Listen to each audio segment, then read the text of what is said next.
Welcome to G-Files History. Today is May 28th, a day that launched a fleet and altered the course of European history.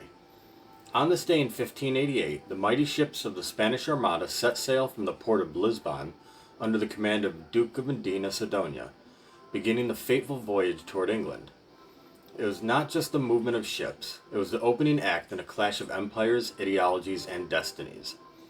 At the heart of this confrontation was a bitter rivalry between Catholic Spain, led by King Philip II, and Protestant England under Queen Elizabeth I. Philip, furious over English support for Dutch rebels, the execution of Mary Queen of Scots, and the relentless attacks by English privateers like Sir Francis Drake, resolved to invade England and bring it back into the Catholic fold. The Spanish Armada, 130 ships strong, carrying nearly 30,000 men, was the largest naval force Europe had ever seen. Its mission, sail through the English Channel, rendezvous with Spanish land forces in the Netherlands, and ferrying invasion across the sea to overthrow Elizabeth I. On May 28, 1588, this massive fleet finally left port.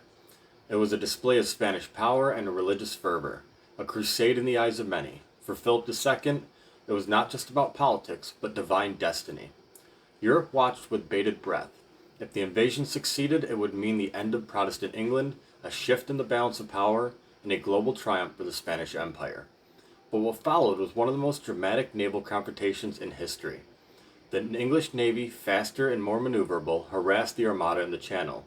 Clever tactics like the use of fire ships at Calais broke the Armada's formation. And then nature intervened. Fierce storms scattered the Spanish fleet around the coast of Scotland and Ireland. By the time the battered survivors limped back to Spain, less than half the ships had returned. The invasion had failed. The defeat of the Armada marked a turning point in European power, the beginning of Spain's decline, and the rise of England as a global naval force.